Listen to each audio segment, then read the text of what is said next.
श्रीकृष्ण मंदिर अकोला आजच्या सायंकालीन अवसर काळी आपण या ठिकाणी मूर्ती ज्ञान या विषयाचं दुसरं सत्र घेत आहोत. वरिसा 25-27 भीतरी दिसे वय. श्रीमूर्तीचं वर्णन संपूर्ण झालेलं आहे. आता प्रत्येक अवयवाचं वर्णन झालेलं आहे. आता संपूर्ण श्रीमूर्ती जर का बघितली तर वरिसा 25-27 म्हणजे 25 ते 27 वय स्वामींचं दिसतं आहे जर का बघितलं तर. कारण की स्वामींची श्रीमूर्ती कशी आहे, सुकुमार अशी श्रीमूर्ती आहे आणि ते परमेश्वर अवतार आहेत. त्याच्यामुळे त्यांच्याकडे ती एक तेजता आहे. आपण त्याच्या आधी सगळं बघितलं, वेल्हाळ श्रीमूर्ती, तेजस सगळं काय आहे. आणि म्हणून 25-27 भीतरी दिसे वय, इतकंच वय स्वामींचं दिसतं. आईची सर्वांग सुंदर, सर्वांग सुंदर, सर्व अवयवांनी सुंदर. लावण्य म्हणजे एकदम सुरेख आहे. सौभाग्य म्हणजे आंतरिक गुणामुळे हवी हवीशी वाटणारे. म्हणजे आमच्या स्वामींचं सन्निधान जे आहे ते सर्वांनाच हवं हवंसं वाटतं. प्रत्येकाला स्वामींच्या सन्निधानी राहावं वाटतं. आमचे स्वामी रिद्धपूरला निघाले. चांगदेव भट बाईसांना विचारतात की मी सुद्धा स्वामींसोबत येऊ शकतो का. स्वामींना विचारा. लहान मुलगा आहे, त्याला खेळण्याचं वय आहे. त्यांनी एकदम मोठ्या माणसांमध्ये लहान मुलं राहत नाहीत. पण चांगदेव भटांना वाटतंय आमच्या स्वामींसोबत रिद्धपूरचा प्रवास करावा. त्यांनी तिकडे जानोपाद्यांना जेव्हा कळतं ते सुद्धा चांगदेव भटांना म्हणतात, विचारायला लावतात की माझ्याबद्दल पण विचारा स्वामींना, मी पण येऊ शकतो का. म्हणजे स्वामींच्या सन्निधानी राहण्याचा एक जो काय ओढा आहे, जो कल आहे तो प्रत्येक जीवामध्ये असतो. कारण की ते सौभाग्य म्हणजे आंतरिक गुणामुळे ते हवे हवेसे वाटणे. अथिली श्रीमूर्ती म्हणजे इत्यादी सर्व गुणांनी. अथिली म्हणजे युक्त, श्रीमूर्ती म्हणजे परमेश्वराची ती मूर्ती. महावाक्य जे गुणधर्म सांगितले, महावाक्यामध्ये जे गुणधर्म सांगितलेले आहेत परमेश्वराच्या संदर्भातले तेही गुणधर्मी युक्त, त्या संपूर्ण गुणधर्मांनी युक्त. म्हणजे कुठले कुठले गुणधर्म तर ते महावाक्यामध्ये सर्व सांगितलेलं आहे. द्यूत क्रीडा निमित्त औदास्य स्वीकारू. द्यूत क्रीडा निमित्त म्हणजे जेव्हा भडोचला आहेत तेव्हा हरिपाळ देवाचं सर्व देहधर्म जीवधर्म सर्व स्वामींनी स्वीकारलं. आणि स्वामींना काही त्या ठिकाणी रमायचं नाही आहे त्या राज्य व्यवस्थेमध्ये, तिथून बाहेर पडायचं आहे. आणि म्हणून स्वामींनी एक एक कारण जे आहे ते शोधत स्वामी आता काय करतात की औदास्य स्वीकारलं. म्हणजे द्यूत क्रीडा निमित्त त्याच्यामध्ये रोज जिंकायचे स्वामी, त्या दिवशी हरत गेले. आणि नंतर मग जे काही कर्ज स्वामींनी मुद्दामून करून घेतलं आणि सोबतच त्या संदर्भातलं ते कर्ज फेडण्यासाठी कमळावसांकडे दागिने मागितले, त्यांनी ते दिले नाहीत. आणि मग स्वामींनी उदास्य स्वीकारलं. द्यूत क्रीडा निमित्त औदास्य स्वीकारू. तेच रिद्धपुरी श्री प्रभूंच्या प्रवृत्ती तृतीय कारण. आणि मग स्वामी रामटेक यात्रेचं नियोजन केलं. अर्थात जायचं कुठे होतं, परमेश्वरपुराकडे जायचं होतं. निश्चित ते होतं, परंतु सांगताना त्यांना आई वडिलांना घरच्यांना वेगळं सांगितलं. आणि तिथून मग निघालेले आहेत. रोज एक एक सैनिक मागे पाठवत पाठवत, एक एक सेवक मागे पाठवत पाठवत मग शेवटी 2च सेवक राहिले. त्यांना सुद्धा पूर्ण ते झोपेत असताना स्वामी त्यांना तिथेच टाकून स्वामी रिद्धपूरच्या दिशेने निघाले. आणि द्यूत क्रीडा निमित्ते जे औदास्य स्वीकारलेलं आहे पूर्ण त्या राज्यावर, त्या प्रपंचावर, आणि स्वामी रिद्धपूरच्या दिशेने आता निघालेत. आणि श्रीप्रभूंची आणि त्यांची भेटी झाली रांदवन हाटामध्ये. आणि श्रीप्रभूच्या प्रवृत्ती तृतीय कारण. तृतीय कारण म्हणजे श्री दत्तात्रेय प्रभू हे प्रथम कारण आहेत, चक्रपाणी महाराज हे द्वितीय कारण आहेत आणि श्री गोविंद प्रभू महाराज हे कसे आहेत, तृतीय कारण आहेत. म्हणजे या मार्गाश्री श्री दत्तात्रेय प्रभू आद कारण म्हणजे मुख्य कारण आहेत. त्यांच्यापासून श्री चक्रपाणी महाराज त्यांनी शक्ती कार्य आरंभ केलेला आहे आणि म्हणून ते द्वितीय कारण चक्रपाणी महाराज. आणि चक्रपाणी महाराजांपासून मग पुढचं कार्य श्री प्रभूंनी आरंभ केलेलं आहे म्हणून ते तृतीय कारण ठरतात श्री प्रभू. रांदवन हाटी सेंगुळे बुडडे निमित्ते उभय शक्तीचा स्वीकारू. रांदवन हाट आज पण ते स्थान उपलब्ध आहे. त्या ठिकाणी रांदवन हाट असल्याचं आता कुठलंही चिन्ह नाही आहे, पण त्या काळामध्ये दोन्ही रस्त्याच्या दोन्ही बाजूनी खाऊ गल्ली होती, रांदवन हाट होतं आणि त्या ठिकाणी आमचे श्री प्रभू सेंगुळे बुडडे, शेंगुळे म्हणजे ती लाल शेव असते ती आणि बुडुडे म्हणजे गोड भजे गुलगुले ज्याला म्हणतात अशातला काही प्रकार, ते स्वामी आरोहण करत होते. आमचे स्वामी समोर उभे आहेत. श्री प्रभूंना पाहिल्यानंतर त्यांनी काया प्रणित केलेलं आहे, वंदन केलेलं आहे आणि मग श्री प्रभूंनी काय केलेलं आहे, ते शेंगुळे बुडडे आमच्या स्वामींकडे असे दिलेले आहेत. त्यांना तो प्रसाद म्हणून फेकून दिलेला आहे आणि जाय मेली घे घे ना म्हणे आणि जाय मेली चक्र्या होय असं तिकडे आमच्या श्री प्रभूंनी स्वामींचं नामकरण सुद्धा केलेलं आहे. म्हणजे 5व्या अवताराचं नाम काय होतं मग, श्री चांगदेवराऊ नाही, श्री चक्रधर हे नाम त्या ठिकाणी श्री प्रभूंनीच केलेलं आहे. उभय शक्तीचा स्वीकारू. उभय शक्ती म्हणजे द्वय, उभय शक्ती म्हणजे कुठल्या दोन शक्ती, पर आणि अवर, दोन शक्त्या आहेत. काल आपण ऐकल्याप्रमाणे 5ही अवतार उभयदृश्य अवतारच आहेत. सृष्टीमध्ये जेवढे काही अवतार होतात ते सर्व उभयदृश्यच असतात, परंतु ते त्यांच्या त्या कार्यानिमित्ताने अवतार घेत असतात. तेवढेच ते पर्टिक्युलर कार्य करून आपलं अवतार कार्य थांबवतात. कृष्ण महाराज होते, त्यांनी तेवढ्या वेळापर्यंत आपलं अवतार कार्य जे आहे ते सुरू ठेवलं आणि मग त्यांचं कार्य संपन्न झाल्यानंतर अवतार अव्यक्ती विलीन झालेले आहेत. अशा प्रकारे शक्तीचा स्वीकार परमेश्वर करतात. नव्हे तर ते शक्त्या परमेश्वराकडे मुळात त्या स्वरूपामध्ये आहेतच आहे. म्हणून येत संपूर्ण अवतारू म्हणजे उभयदृश्य अवतार आहेत. अवस्था स्वीकारे कांतीये गमन आणि तदनंतर श्री प्रभूंचं कडनं शक्ती आरंभ स्वीकारल्यानंतर त्या लीळेच्या शेवटी येतं ज्ञानाचे कार्य ऐसे जे ज्ञानापाठी वैराग्य उपजे. शेवटची ती जी लीळा आहे त्या लीळेचं शेवटचं वाक्य आहे, ज्ञानाचं कार्य असं असतं की ज्ञान ऐकल्यानंतर आपोआप वैराग्य निर्माण होतं. ज्याला ज्ञान पण आहे आणि जो प्रपंचात पण आसक्त आहे तर समजायचं की त्याला ज्ञान नाही आहे. ज्ञान त्यालाच म्हणता येतं की ज्याला ज्ञान झालं की तो त्या आसक्तीतनं बाहेर येतो आपोआपच. जर का आपल्याला सांगितलं हे जे भाजी आहे आपण आवडीपूर्वक खायला घेतो, पण जर का कोणी सांगितलं ही शिळी भाजी आहे किंवा ही विटलेली भाजी आहे, लगेच आपल्याला त्याच्या संदर्भातलं ज्ञान झालं. आता ती भाजी खाणार का आपण? किती आवडीची भाजी असो, पण विटलेली भाजी हे ज्ञान झालं की लगेच आपण आसक्तता जी आहे ती अनासक्ततेमध्ये बदलून जाते. लगेच आपण त्याचा त्याग करून देतो. वैराग्य उपजे. जीव कसे आहेत, देवता कशा आहेत, प्रपंच कसा आहे. खूप वेळा असं असतं ना की आपल्याला महावाक्य निर्वचन वाचू नका, आधी तुम्हाला काय सांगितलं जातं, अन्य व्यावृत्ती सांगितल्या जाते, संहार संसरण विद्यामार्ग युगधर्म हे सगळं सांगितलं जातं. का?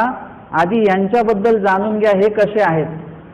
एकदा यांच्याबद्दल कळालं की मग यांच्या संदर्भातली आसक्ती जी आहे ती वैराग्यामध्ये बदलली पाहिजे.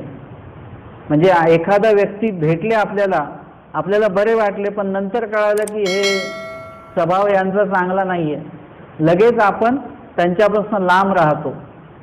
म्हणजे जीवाचा स्वभाव कळल्यानंतर आपण त्यांच्यापासून लांब झालं पाहिजे. देवतेचं कर्तृत्व कळल्यानंतर आपण लांब झालं पाहिजे की देवतेच्यानी मोक्ष भेटणार नाही, काय नाहीये, देवतेपासून लांब राहा. जीव जो आहे सर्व दोषांचे आळे आहे, जीव दोषदर्शी आहे. अनेक प्रकारचे जीव स्वामींनी सांगितले, राजस तामस सात्विक सगळ्या प्रकारचे जीव असतात.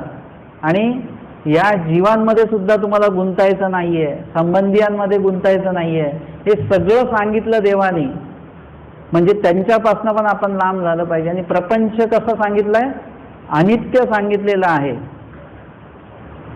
प्रपंच नाशिवंत सांगितलंय. म्हणजे जे पण काही मिळवलं ते सगळं खर्च होणार आहे, किती पण तुम्ही मिळवा ते सगळं संपणार आहे, ते सगळं नाशिवंत आहे. मग त्या गोष्टी जर नाशिवंत आहेत, मग त्यांच्यापासून आपण लांब झालो पाहिजे. त्यांच्या संदर्भात आपल्याला आपोआपच वैराग्यता निर्माण झाली पाहिजे. आणि मग सगळ्या गोष्टींवरून वैराग्यता आली की तिन्ही पदार्थ असेच आहेत, नाशिवंतच आहेत. मग शाश्वत कोण आहे ज्यांचा आधार आपण घेऊ शकतो, आणि मग ते आहेत परमेश्वर. खूप वेळा असं होतं ना की अनेक वेळा आपण घरगुतीच उपचार अधिक करत असतो, डॉक्टरकडे आपण जातच नाही. मग शेवटी सगळे उपचार झाले नंतर मग आपण डॉक्टरकडे जातो. मग आपण डॉक्टरला सांगतो आता तुम्ही बघा काय करायचं ते. म्हणजे पूर्णपणे आपण त्यांना शरण जात असतो. तसं एकदा जीव देवता आणि प्रपंचाचा अनुभव एकदा आला की मग आपण परमेश्वराला शरण गेलं पाहिजे की नाही. म्हणून आपल्याला काय केलं जातं, आधी इतर माहिती सांगितली, आधी अन्य व्यावृत्तीमध्ये देवता त्या परमेश्वर नाहीत हे आधी सांगितलं, आणि शेवटच्या वचनात सांगितलं की हे परमेश्वर नाहीयेत या देवता. मग परमेश्वर कोण आहे, तर चैतन्या पर परमेश्वर, तो देव श्री चक्रधर.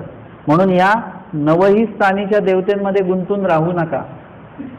युग धर्मामध्ये सांगितलं सगळ्या चारही युगांची नावं, धर्म अधर्म साध्य, आणि त्याच्यामधनं जर का अधर्म आचरण केलं तर काय, सगळं सांगून ठेवलं. आणि शेवटचं वचन काय सांगतात स्वामी, या चौयुगीचा धर्मी परमेश्वर नेणीजे न पविजे.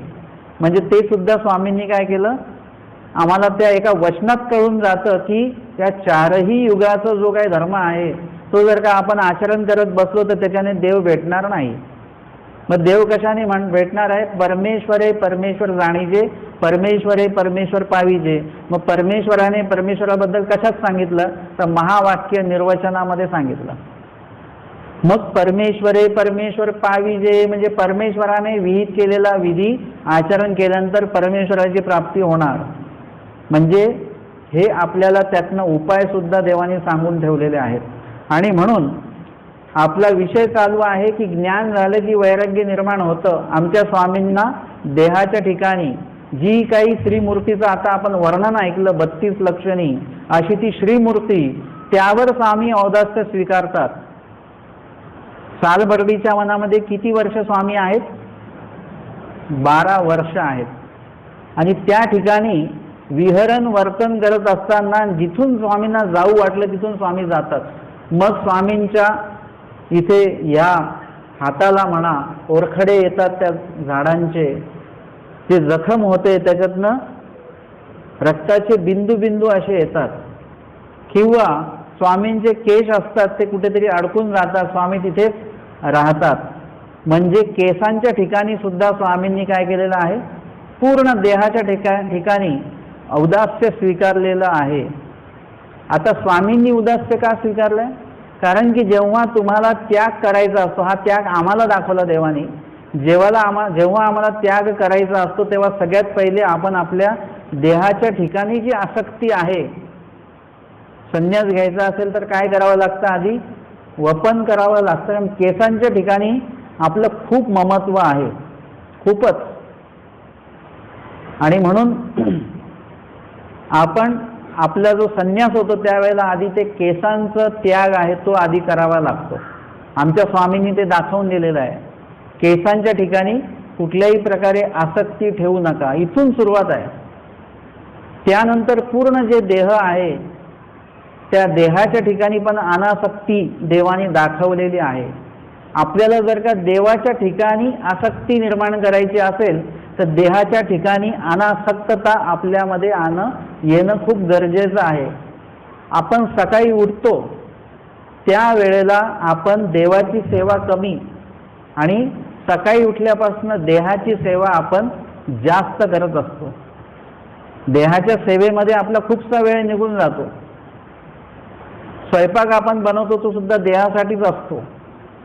कपडे असतील देहासाठी, अलंकार असतील देहासाठी, किती सगळ्या गोष्टी इथून तिथून देहासाठीच आहेत. जीवासाठी काय आहे? नामस्मरण, सेवा दासे हे जीवासाठी आहे. जीवासाठी आपण काहीच करत नाही, सगळं देहासाठी आपण करत असतो. म्हणून देहसेवा आपली खूप मोठी आहे. ती देहसेवा आपली शून्य झाली पाहिजे कुठेतरी, म्हणून आमच्या स्वामींनी औदास्य स्वीकारलेलं आहे. आणि मग कांतीये गमन, कांतीये म्हणजे स्वामी कुठे गेलेत? काटोलला गेलेले आहेत, एकांकामधला. चतुर्थ कारण प्रतिष्ठानी स्वीकरिले, आणि श्री प्रभू हे काय? तृतीय कारण आहेत. म्हणजे आमचे स्वामी कितवे कारण झाले? चतुर्थ कारण झालेले आहेत. प्रतिष्ठानी स्वीकरिले, आणि प्रतिष्ठानी स्वामींनी आपलं कार्य जसं तसं आरंभलेलं आहे. पैठणला येईपर्यंत स्वामींचा एकांक काळ आहे, पूर्ण तो एकांक काळ आहे. आणि बाईसांची भेटी झाली, बाईसांना प्रेमदान दिलं, आणि तिथून स्वामींचा एकांक काळ हा समाप्त झालेला आहे. आणि तिथून मग पूर्वार्ध काळ जो आहे तो सुरू झालेला आहे. इथे स्वामींनी जीव उद्धरणाचं जसं तसं कार्य आरंभ केलेलं आहे. बाईसा भेटी निर्गुण प्रेमदान, बाईसांची आणि स्वामींची भेटी झाली, निर्गुण असं प्रेमदान स्वामींनी बाईसांना दिलं. भटाधिका केवळ ज्ञानदान, भटाधिका म्हणजे भट आणि अधिक शब्दे, महादाईसाय, भटोबासादी वगैरे जे असतील त्या सर्वांना ज्ञानदान दिलेलं आहे. महादवा भक्त आणि बाईसा यांना प्रेमदान दिलेलं आहे. अनियतवास, स्वामींचा एकांकातला जो वर्तन आहे ते कशा प्रकारचं आहे? अनियतवास, एका ठिकाणी स्वामींचा मुक्काम नाही आहे. अनियतवास म्हणजे चालता मुक्काम आहे स्वामींचा, आज इथे उद्या तिथे. भिक्षू वेखे उभय गंगातीरी क्रीडा, भिक्षू वेशामध्ये स्वामींनी काय केलेलं आहे? म्हणजे महात्मा वेश आहे स्वामींचा, आणि भिक्षू वेशे उभय गंगातीरी, गंगातीराच्या उभय तटाकी स्वामींनी आपल्या लीळा क्रीडा केलेल्या आहेत. हे एकांतातही झालेलं आहे, आणि खास करून लोकांतामध्ये, जे पूर्वार्ध काळामध्ये, उत्तरार्ध काळामध्ये स्वामी खास करून या उभय गंगा तटकी स्वामींनी आपल्या लीळा केलेल्या आहेत. अनंते चरित्रे केली, अनंता लीळा स्वामींनी केलेल्या आहेत.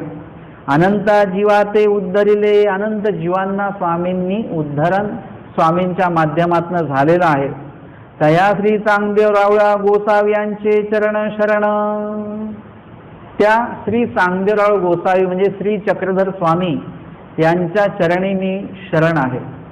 आता इथे बघायला गेलं तर अनंत जीवांना देवाने उद्धारण स्वामींनी केलेलं आहे, अनेक जीवांचा उद्धार स्वामींनी केलेला आहे.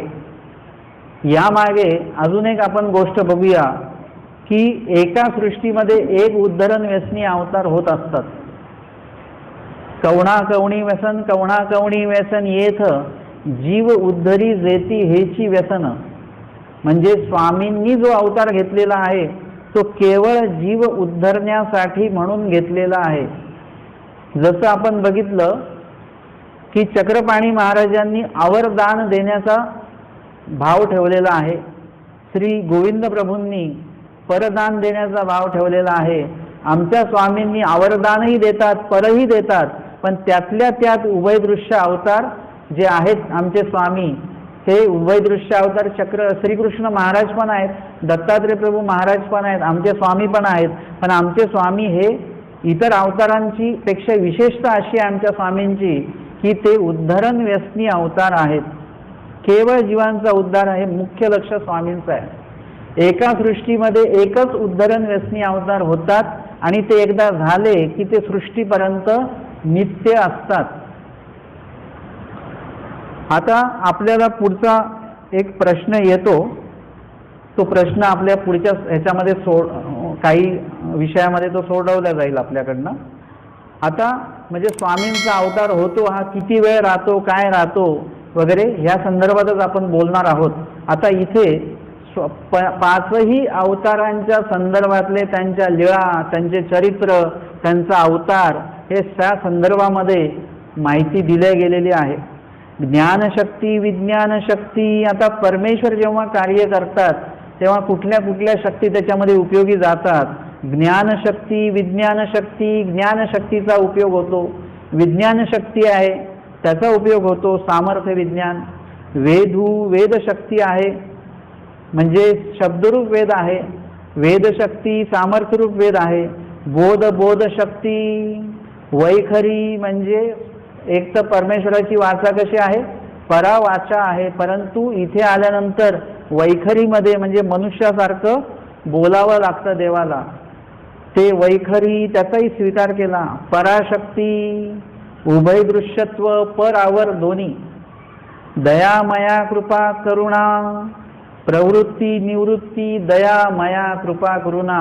हे काही महावाक्यामध्ये जे गुण सांगितले ते. प्रवृत्ती, निवृत्ती, परावर, वरदान, ऐसा, व्यक्त झालेले अवतार जे आहेत हे असं सर्व स्वीकारतात. कुणाला वरदान देणं, कुणाला ज्ञानदान देणं, कुणाला प्रेमदान देणं, कुणाला काही सुखफळ देणं इत्यादी सर्व कार्य परमेश्वर शक्तींच्या माध्यमातून करत असतात.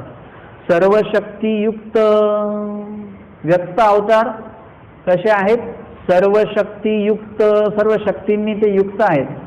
परमेश्वर श्री चक्रधर जाणीजे, सर्व शक्तियुक्त परमेश्वर श्री चक्रधर जाणीजे. आता इथे श्री चांगदेवराव जाणीजे असं नाही आलं.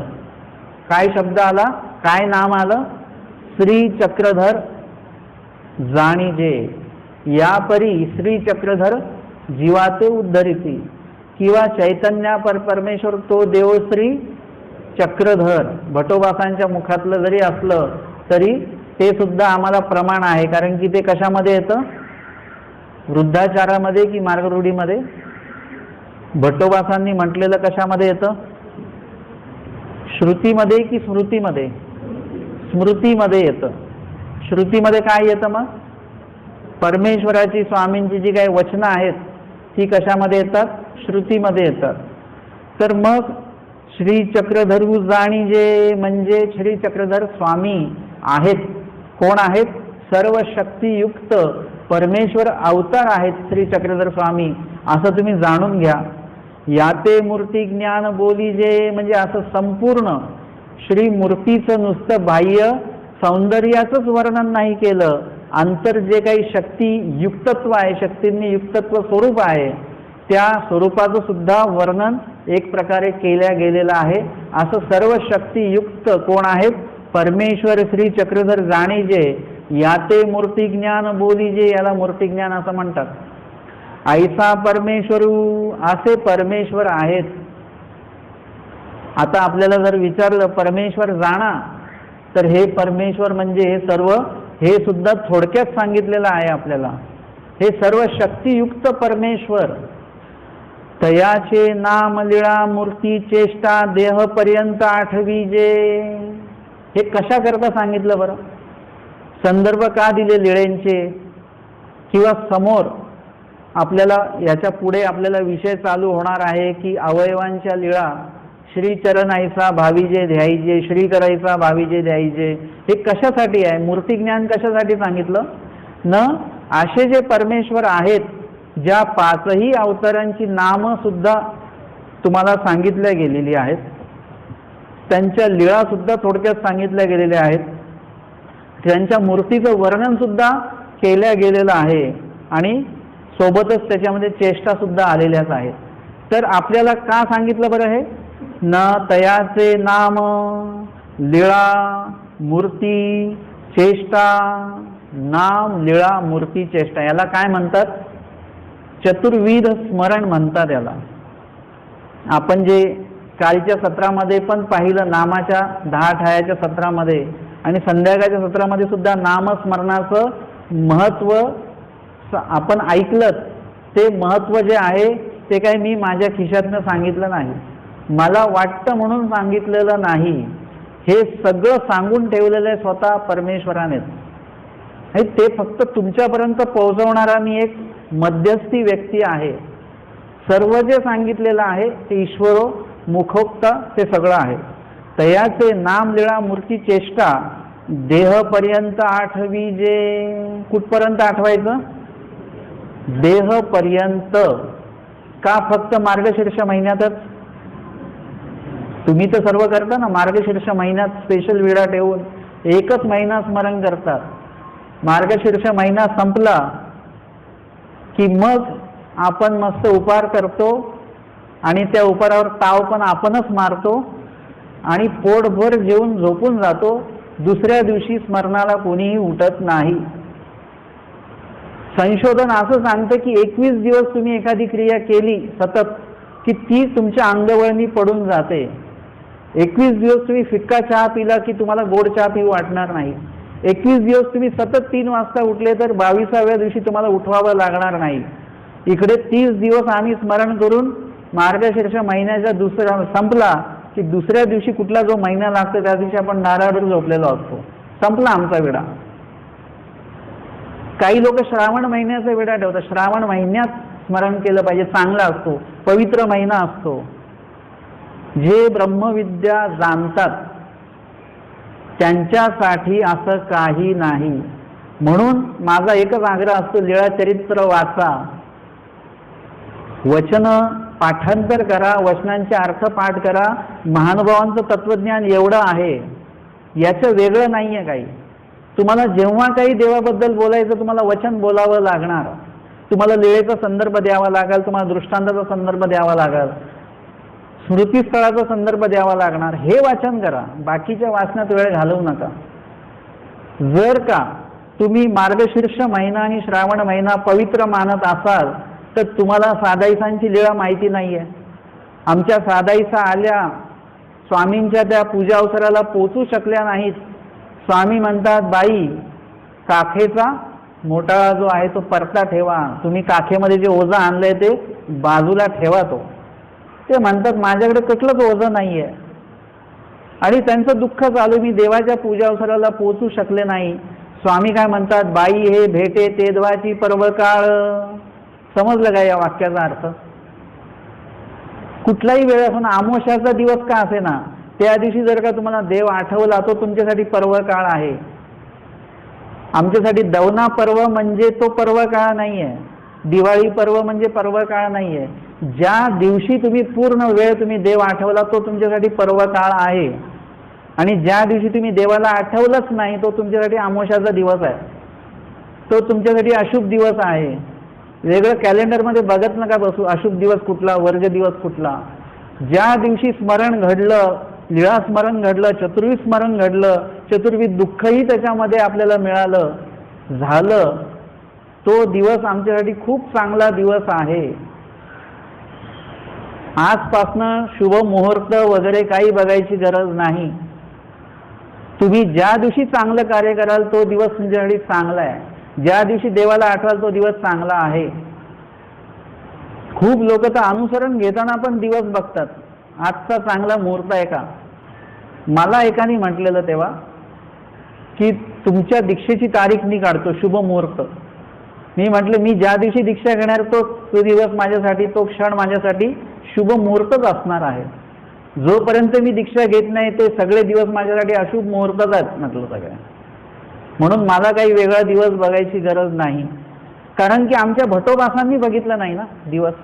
भटोबासांनी बघितला दिवस की स्वामी त्यांना म्हणाले की आता तुम्ही आलेले आहेत, उद्या अनुसरण घ्या, उद्याचा शुभ दिवस आहे. असं होतं का कधी? हे भेटे तेदवाची पर्वकाळ हे वचन ज्यांना कळालं ती व्यक्ती कुठल्याही महिन्याचं बंधन, दिवसाचं बंधन, काळाचं बंधन पाळणार नाही. अष्टोप्रहर स्मरण सांगितलं, अष्टोप्रहर गुणिले 12 महिने. त्यामध्ये सकाळचा पश्चात प्रहार महत्वाचा याच्यासाठी आहे की सकळ जीवांचं चिंतन त्या काळामध्ये परमेश्वर खास करून करत असतात. आणि तो देवाने विहित केलेला काळ आहे. आणि त्या काळामध्ये एकदम आपण निर्दोष असतो. जसं जसं दिवस उजाडत जातो तसं तसे विचार आपल्या मनामध्ये यायला लागतात. हिंसा वाढते परिसरामध्ये, तसतसं आपण तामस व्हायला लागतो. म्हणून पश्चात प्रहर महत्वाचा आहे. परंतु 24 तास स्मरण हेही तेवढंच महत्त्वाचं आहे. म्हणून आता मी जे बोललो हे काय मला वाटतं म्हणून बोललो नाही, इथे स्वामींनी सांगितलेलं आहे. कशामध्ये सांगितलेलं आहे? अस्थिपरीमध्ये सांगितलंय. स्वामी सांगतात निरालंबी, पुढे काय? म्हणजे सगळ्या दोषांचा त्याग करा आणि काय करा? कुठलं पारायण करा? कुठलं सांगितलं देवानी पारायण? कुठलं सांगितलं? स्मरण सांगितलं. अस्थिपरी कोणासाठी आहे? भट्टोबासांना स्वामी सांगतात आम्ही चाललोय तर असन्निधान स्थित पुरुषांसाठी, म्हणजे तुमच्यासाठी आमच्यासाठी आहे. आपण केवळ असन्निधानीचे जीव आहोत आणि आपल्यासाठी देवानी फक्त अस्थिपरी सांगितलेली आहे. आम्ही गेल्यानंतर हे अस्थिपरीचं आचरण करायचं. आता अस्थिपरीमध्ये कुठल्याच पारायणाचा उल्लेख देवानी केला नाही. असन्निधान स्थित जीवांसाठी देवानी एक बेलापूरची ती पूर्ण लीळा आलेली आहे, ती लीळा पूर्ण वाचून काढा. कुठलं पारायण देवानी सांगितलं त्याच्यामध्ये? आमचे स्वामी सांगतात देवता स्मरणे. असन्निधान स्थित पुरुषांसाठी जेव्हा स्वामी विधी सांगतात त्यावेळी अस्थिपरी हा प्रकरण देवानी निरूपण केलं आणि त्याच्यात सांगितलं परमेश्वराच्या नामाचं स्मरण करा. कुठपर्यंत करा? पुढचं वचन काय? जो जन्मक्षेपी, म्हणजे देवाला आठवण्यामध्ये जो आपलं पूर्ण आयुष्य उपयोगी लावणार, मरेपर्यंत देवाला आठवायचं आहे. मरेपर्यंत जर का तुम्ही जिवंतपणी देव आठवला तरच मृत्यू समयी देव आठवणार, नाही तर देव आठवणार नाही. मृत्यू समयी देव आठवणं खूप कठीण असतं. आपल्या साधी ठेस लागली की लगेच आई ग हा विषय निघतो आपला, म्हणजे आईचीच आठवण येते.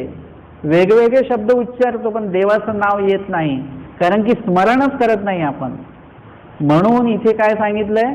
स्मरणासाठी कुठल्याही तुम्हाला महिन्याचं बंधन, दिवसाचं बंधन, काळाचं बंधन नाहीये. इथे सांगितलंय देवता स्मरणे जो जन्मक्षेपी, या दोषांचा त्याग करून विकार शून्य विकल्प शून्य स्वभाव मात्रे निरालंबी दोषांचा त्याग करून देवता स्मरणे या गुणाचा स्वीकार करून जो जन्मक्षेपी, म्हणजे जो पूर्ण आयुष्य देणार आहे, त्या देवाला आठवण्यात पूर्ण आयुष्य आपलं देणार आहे. जन्म जीवित परमेश्वराशी द्यावे सांगितलं. वेगळं काहीच करायचं नाही आपल्याला. खूप काही खटाटोप करायची नाहीये. तुम्ही कधीतरी ठेसा भाकरी दिली तर जेवणारा पोटभर जेवतो, पण तुम्ही जर का 4 भाज्या जर का दिल्या तर जेवणारा सुद्धा कन्फ्यूज होऊन जातो, काय खाऊ आणि काय नाही असं होऊन जातं. आमच्या स्वामींनी खूप काही विधी नाही सांगितले, एकदम थोडक्यात विधी सांगितला. नामस्मरण करा, सेवादास्य करा आणि जो विहित आचार दिलेला आहे तो करायचा आहे. म्हणजे हे सगळं देवाने सांगितलं. आणि इथे सुद्धा सांगतात की नाम लीळा मूर्ती चेष्टा देहपर्यंत आठवीजे. इथे सुद्धा काळाचं बंधनच नाहीये. काय देहपर्यंत, जोपर्यंत जिवंत आहात तोपर्यंत आठवा. खूप कठीण असतं हे देहपर्यंत आठवणं. भटोबासांना पण हे कठीण वाटतं की खरंच का मृत्यू समयी देव आठवत असेल का? मृत्यू समयी माणूस घाबरून जातो, वेगवेगळ्या गोष्टी आठवतात. नातू आला का, नात आली का, हे आले का, ते आले का, ह्या गोष्टी आठवतात. देव कसा काय आठवल्या जाणार? आणि म्हणून आमच्या आचार्यांनी महादायसांना प्रश्न केला, रुपये तुझा देव आठवत असेल, देव आठवतोय का तुला? ते म्हणतात हो आठवतोय. एवढ्यावर भटोबा समाधानी झाले नाही. आठवतो म्हणजे नेमकं कसं आठवते तू?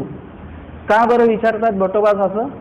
कारण की त्यांना सुद्धा अंतिम काळ त्यांचाही येणार आहे, तेव्हा त्यांना तो अनुभव पाहिजे की कसं देव आठवते. कारण की महादायीसांना देवाने भरपूर निरूपण केलेलं आहे, खूप ओल्या गुणाची आहे ती कसं देव आठवत असेल बरं? त्यांना विचारलं तू कशी आठवतेस देव, कसा आठवतो? सांगतात की बेलोपुरी स्वामी जे वज्री घडवत होते त्या काळी स्वामींनी महादायीसांना स्वरूप शक्तियुक्त स्वरूपाचं दर्शन त्या ठिकाणी दिलंय. नुसतंच ते स्वामी ते घासतायत वगैरे तेवढंच नाहीये, तिथलं ते दर्शनच काहीतरी वेगळं दिलेलं आहे स्वामींनी. त्यांना स्वरूपाचं दर्शन झालेलं आहे असं म्हणतात आणि ते महादायीचा आठवतात. आणि एरवी महादायीचा अजूनही लीळा आठवतात, पण विशेषत्वाने ती वज्री घडवतानाची जी काही स्वामींची श्रीमूर्ती आहे ती जी लीळा आहे ते विशेषत्वाने आठवतात आणि म्हणून सांगतात नाम लीळा मूर्ती चेष्टा. महादाईचा काय आठवत होते? नुसतं नाम आठवत नव्हते, तिथे मूर्ती पण आठवत आहेत, लीळा पण आठवत आहेत, चेष्टा पण त्याच्यामध्ये आहे. नाम लीळा मूर्ती चेष्टा देहपर्यंत आठवी जे. देहपर्यंत आठवला गेला पाहिजे. तरी या संसारापासून मुंची जे, तरच या संसारापासनं, या दुःखातनं, या पूर्ण प्रपंचातनं, या जन्ममृत्यूतनं तुम्ही मुक्त व्हाल. तुम्ही हे सगळं ऐकताय ना, काय सांगितलं जातं याच्यामध्ये. आता बघा, आपण हे सगळं करतोय का अशा पद्धतीचं, या स्तराचं आपण करतोय का आपण वेगळंच काहीतरी करत बसलेलो आहोत? म्हणजे डॉक्टरांनी सांगितलं पथ्य हे खा आणि आपण दुसरंच काहीतरी बनवून खातोय. आजार बरा होईल का? काहीतरी आपण त्याच्यात मूल्यमापन केलं पाहिजे. हे डॉक्टरांनी सांगितलेलं नाहीये, हे डॉक्टरांनी सांगितलेलं आहे. तसंच आपण इथे पण ते केलं पाहिजे की हे देवाने सांगितलेलं आहे, हे देवाने सांगितलेलं नाही आहे. आम्हाला जर का कोणी काय, मला जर का कोणी काय म्हटलं हे असं करा, काही आवश्यकता नाही. त्याच्यापेक्षा स्मरण करूया आपण. आमच्याकडे उल्हासनगरला जर का कुठलेही अवतार दिन आम्ही साजरा करतो तर 2 तास स्मरण असतं तिथे आधी. 2 तास आधी येऊन तिथे स्मरण करायचं आणि मग 2 तासानंतर निरूपण असतं. त्या एखादी लीळा वगैरे आपण घेतो, म्हणजे धर्मचर्चा मग त्याच्यामध्ये झाली. म्हणजे स्मरण सुद्धा झालं पाहिजे जे ईश्वराने विहित केलंय, आणि धर्मचर्चा झाली पाहिजे ती सुद्धा ईश्वराने विहित केलेली आहे. नुसतंच भजन भोजन आणि घरी जायचं असं नकोय, तिथे निरूपण झालं पाहिजे. तुम्ही सुद्धा आग्रही असलं पाहिजे की कुठेही कार्यक्रम असेल तर तिथे 20 मिनिटाचं का 30 मिनिटाचं का होईना प्रवचन तिथे झालं पाहिजे, धर्मचर्चा झाली पाहिजे, नामस्मरण झालं पाहिजे. हे सगळं ईश्वराने विहित केलेला आचार हा आहे. तुम्ही आता असं अजिबात नाही म्हणायचं की ते हे आम्हाला त्या बाबांनी सांगितलं प्रवचनात, या बाबांनी नाही सांगितले. 22 बाबांनी आपल्याला आधीच सांगून ठेवलेलं आहे. आपलं उत्तर काय आलं पाहिजे? हे 22 बाबांनी सांगितलेलं आहे. लोक म्हणतात की बाबा असं असतं की तुम्ही आले की वेगळं सांगतात, ते आलं की वेगळं सांगतात, आम्ही कोणाचं ऐकायचं? माझं उत्तर एकच आहे, आपण कोणाचं ऐकायचं? 22 बाबांचं ऐकायचं. मग तुमचं कधीच कन्फ्युजन होणार नाही. संसारापासून मुंची जे, तरच तुम्ही या संसारापासून मुक्त व्हाल. कोरडे आठवी जे तरी मोक्ष होय. कोरडेनी गुन्हे जर का आठवलं, म्हणजे रोज आपण मनी फिरवतो, हे कोरडेनी गुन्हे आहे. खूप लोक नपाळत्यामध्ये, नवरात्री नपाळता असतं ना, तेव्हा कुठल्या तरी स्थानाला जातात आणि तिथे गप्पा मारत मारत स्मरण करतात. तुम्ही बघा कधी अशा ठिकाणी तटस्थपणे राहायचं, त्यांच्यात इन्व्हॉल्व झालं तर तुम्हाला कळणार नाही. ते गप्पा मारत मारत स्मरण केलं जातं, फक्त मनी ओढल्या जातात, मन मात्र देवाकडे ओढल्या जात नाही. मन इकडेच असतं, इकडे तिकडे, इकडे बघ तिकडे बघ, परंतु गाठी स्मरण चालू असतं, म्हणजे फक्त मनी ओढल्या जातात. हे कोरडेनी गुन्हे स्मरण आहे, फक्त नाम घेतलं जातं. नुसतंच नाम नका घेऊ. नुसती चपाती खाता का तुम्ही? नुसताच भात खाता का? खाता असं नाही, त्याच्यासोबत काहीतरी घेता. तसं नुसतंच नाम नका घेऊ, त्याच्यासोबत लीळा घ्या. लीळा घेतली की त्याच्यामध्ये सगळं येतं. एक लीळा आठवली त्याच्यात मूर्ती पण येते, नाम पण येतं, चेष्टा पण येते, सगळं येतं. म्हणून कोरडेनी गुन्हे जर का तुम्ही स्मरण केलं, नुसतंच नाम जप केला तर मोक्ष होय, मोक्षच होणार. पण आपल्याला तेच जर का आर्तपूर्वक आठवी जे तरी प्रेम होय, आर्तपूर्वक म्हणजे ओलेनी गुन्हे स्मरण करताना डोळ्यामध्ये डोळे भरून आले पाहिजे. नाही डोळे भरून येत तर हृदय तरी भरून आलं पाहिजे. लीळेशी आपण जोडल्या गेलो पाहिजे. आमच्या सादाईचा जेव्हा बुडायला लागल्या पाण्यात, तेव्हा आपल्या ती लीळा आपल्याला आठवताना आपल्या अंगावर काटा आला पाहिजे अक्षरशः. जेव्हा स्वामींनी सांगितलं नातोबासानं तो साप धरा, कुठला साप धरा? ज्याला बघून नातोबा पण घाबरले. एवढा मोठा साप, महागजेंद्र सर्प आम्ही काही देखीलाची नाही, आम्ही कधीच बघितलं नाही एवढा मोठा साप येतो. स्वामी म्हणतात जा धरा. आता त्या एवढ्या मोठ्या सापाला धरायला नाथोबा चालले आपले हात इथे थरथरले पाहिजेत की बाप रे. कधी थरथरणार तुमचे हात? जेव्हा तुम्ही स्वतः तिथे उभे असाल आणि तुमच्या समोर नाथोबा साप पकडतायत, तेव्हा तुम्ही एकदम अंगावर तुमचे रोमांच उभे राहतील. तुम्हाला स्वामींच्या पूजा अवसरामध्ये जो काही सुगंधित धूप लावला जातो वगैरे, जी फुलं वाहिल्या जातात, त्याचा सुगंध कधी येईल? जेव्हा तुम्ही सकाळचं स्मरण करत असताना त्या ठिकाणी उपस्थित असाल. कुठे? बिछाण्यावर नाही, घरामध्ये नाही, राजमठामध्ये उपस्थित पाहिजे तुम्ही त्यावेळेस. ते तुम्हाला इमॅजिन झालं पाहिजे की स्वामींचा पूजा अवसर चालू आहे, फुलांचा एक मंद दरवळ आहे, त्याच्यामध्ये बाईसांनी दसांग धूप टाकलेला आहे, त्याचा सगळीकडे तो सुवास पसरलेला आहे, स्वामींची प्रसन्न श्रीमूर्ती आहे. ते सगळं तुम्ही तिथे उपस्थित असले पाहिजे त्यावेळेला. ते आहे ओलेनी गुणे अर्थपूर्वक हे स्मरण आहे. नुसतंच गाठी संपवायला काही अर्थ नाही. असं सुद्धा स्मरण आता करायला लागा. सुरुवातीला ठीक आहे, उपदेश घेतले पण आता थोडं थोडं बदल आपल्यामध्ये झाला पाहिजे, इयत्ता आपली वाढली पाहिजे. आणि म्हणून इथे त्यांनी स्पष्ट 2 विभाग करून ठेवलेले आहेत की जर कोरडेनी गुणे आठवलं तर मोक्ष होणार, आणि जर का तेची अर्थपूर्वक आठवी तर काय होणार? प्रेम होय. आणि ज्ञानापाशी काय उत्तम? प्रेम उत्तम सांगितलेलं आहे. ज्ञान साधनापेक्षा प्रेम साधन, भक्ती साधन हे उत्तम आहे. आणि ते उत्तम साधन आपल्याला जर का घडवायचं असेल तर आपल्याला काय करावं लागेल? ओलेनी गुणे क्रिया कराव्या लागतील. सेवादास्य सुद्धा ओलेनी गुणे केलं पाहिजे की मला जी सेवा मिळते याहीपेक्षा ती सेवा मी अजून चांगल्या प्रकारे केली पाहिजे. माझ्याही पेक्षा इतरांना जी सेवा मिळते ते उलट माझ्यापेक्षा चांगले सेवा करणारे लोक इथे आहेत, असा भाव मनामध्ये पाहिजे. माझ्या नशिबी तशी सेवा नाही जी निळभट्टांना घडली, बाईसांना घडली, महादाईसांना घडली, तशी सेवा माझ्या नशिबात नाही. हा मनामध्ये न्यूनपणा ठेवून जेव्हा तुम्ही सेवा कराल तर ती सेवा पण ओलेनी गुणे होणार आहे. प्रत्येक कार्य तुम्ही अन्नदान करता ते सुद्धा ओलेनी गुणे झालं पाहिजे. प्रत्येक कार्य स्मरण असेल पासून तर कुठे तुम्ही स्थान वंदनाला चाललात ते सुद्धा ओलेनी गुणे असलं पाहिजे. स्थान वंदनाला आपण जर का बसनी गेलो, आपण मागे बसलेलो असू तर बस थांबल्यानंतर सगळ्यात पहिले आपल्या डोक्यात हे असतं की सगळ्यात पहिले मी उतरलो पाहिजे खाली. आपल्या डोक्यात हे असतं. आपल्या डोक्यात त्या स्थानाची लीळा असली पाहिजे. आपल्या डोक्यात असतं मी आधी उतरलो पाहिजे, मी आधी गेलो पाहिजे, माझा विडा आधी ठेवला गेला पाहिजे, सगळं मी आधी केलं पाहिजे. माझ्या मताने तुम्ही ज्या स्थानाला जाता त्या स्थानाची लीळा जी आहे, त्या स्थानाची लीळा तुमच्या मनामध्ये सुरू असली पाहिजे. पूर्ण चिंतन त्या लीळेचं घडलं पाहिजे. आणि त्या स्थानाच्या तिथे गेल्यानंतर कोण आधी उतरलं कोण नंतर उतरलं काही घेणं नाही. आपण लीळा आठवत आठवत त्या स्थानाजवळ जायचं आहे. लीळा आठवत आठवतच विडा ठेवायचा आहे, स्मरण करायचं आहे, 5 दंडवते घालायचे आहेत, देवाला आठवायचं आहे. ते त्या ठिकाणी जाऊन ते कार्य करा. आणि ते सगळं ओलेनी गुणे असलं पाहिजे. प्रत्येक कार्य ओलेनी गुणे करा. आपण कार्य तर करतोच आहो की नाही? आपण अन्नदान करतोय, स्मरण करतोय, सगळंच करतोय. मग ते कोरडेनी गुणे का करायचं? ते ओलेनी गुणे करा. म्हणजे त्याच्यामध्ये काय होईल? अजून चांगलेपणा येईल आणि तुम्ही जे कार्य करतायत ते चांगल्या प्रकारे उपयोगी सुद्धा लागेल. म्हणून तरी श्रीमूर्तीची भावना आणि ध्यान ते कैसे? श्रीमूर्तीची भावना आणि ध्यान ते कसं असलं?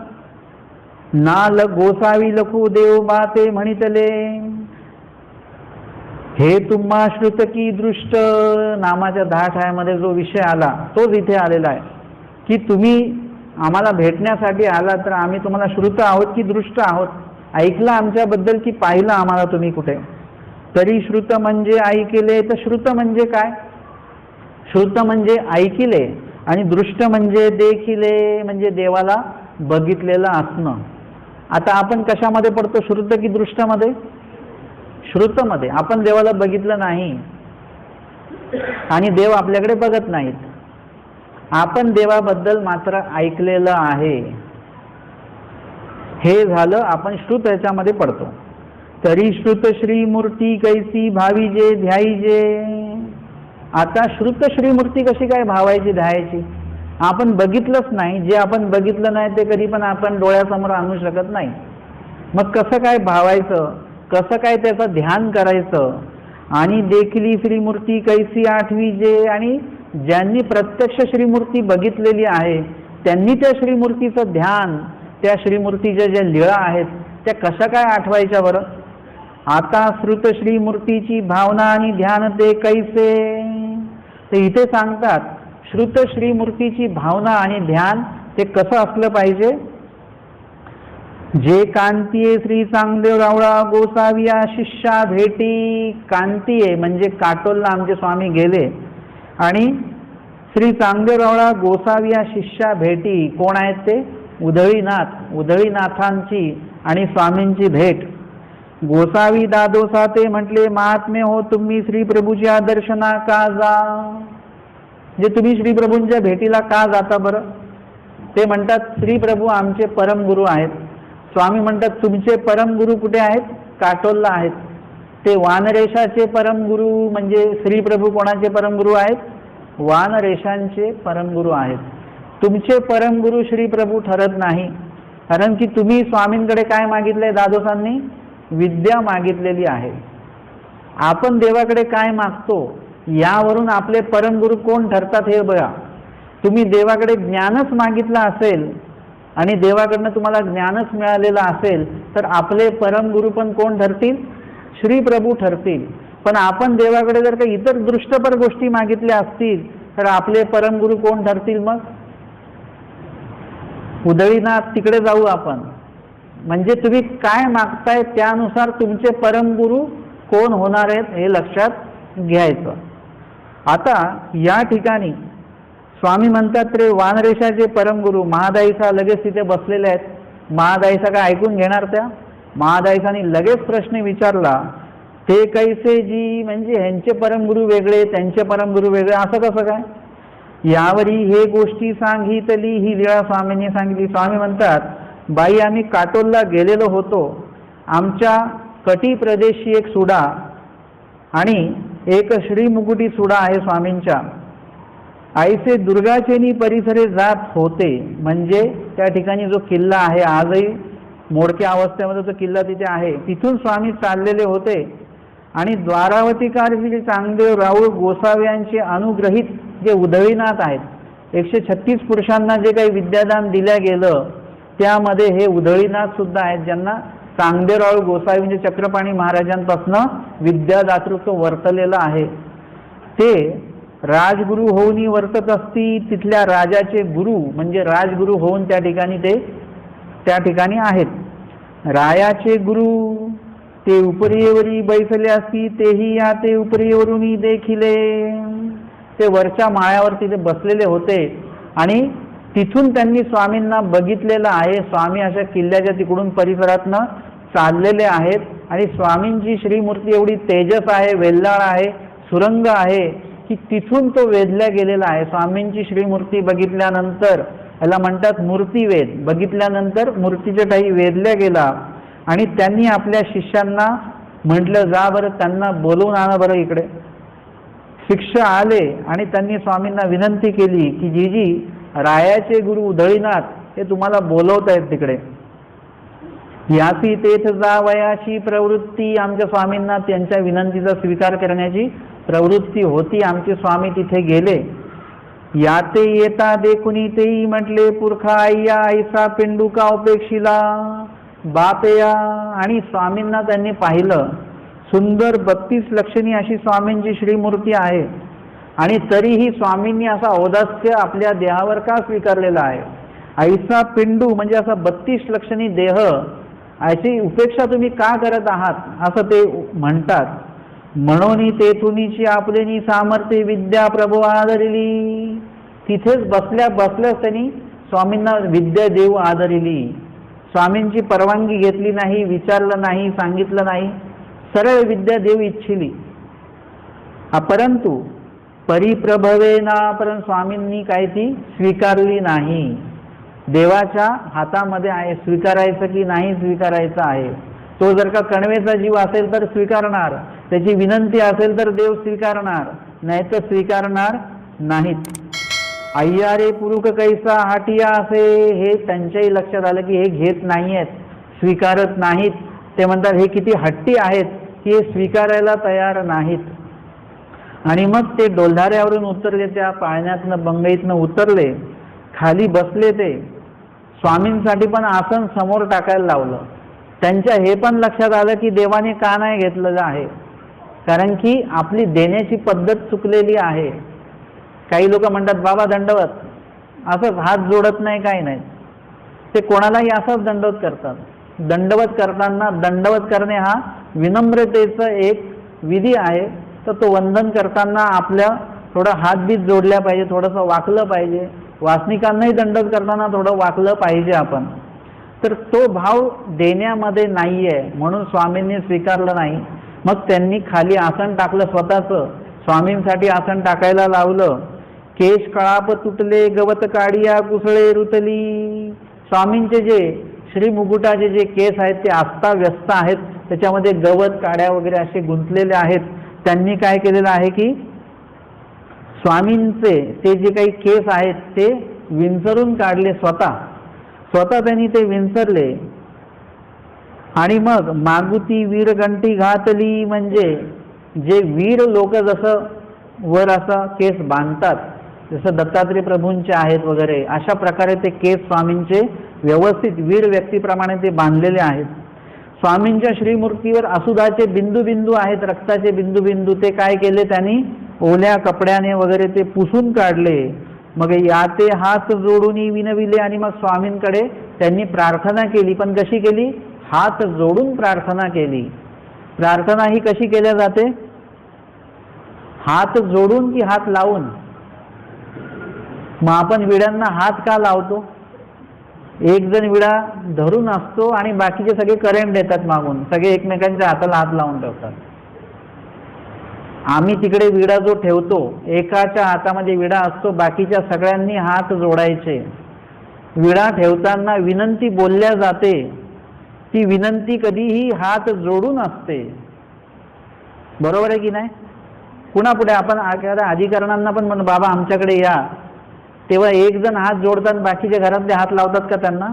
घरातल्या सगळ्या लोकांनी हात जोडून बाबांना विनंती करायची असते. तसं देवाला पण विनंती हात जोडून करायची असते. म्हणजे हा विषय एक लक्षात आला असेल तर आजपासून आपलं एकमेकांच्या हाताला हात लावणे हा प्रकार बंद होईल. फुलहार जरी वाहत असतील आपला, आपण तिथपर्यंत पोहोचू शकत नाही हात लावायला. हात जोडून विनंती करा, देवा या पुष्पांचा स्वीकार आपण करा, म्हणून तुम्ही विनंती करू शकता. मग त्यांनी हात जोडला, विनंती केली स्वामींना. आणि ते म्हणतात की माते वयस्तंभिनी नावे विद्या असे, माझ्याकडे एक अशी विद्या आहे ज्याच्यामुळे वय थांबतं. ते स्वीकरी जोजी, त्या विद्येचा तुम्ही स्वीकार करा. येसी वळीत पळीत नाहीये. वळीत पळीत म्हणजे सुरकुत्या येत नाहीत आणि केस पांढरे होत नाहीत. तियेसी सहस्र वर्ष आयुष्य, आणि तिचं आयुष्य किती आहे, 1000 वर्ष तुम्ही तरुणच राहणार. 1000 वर्ष केस पांढरे होणार नाहीत आणि तुम्ही म्हातारे होणार नाही, सुरकुत्या पडणार नाहीत.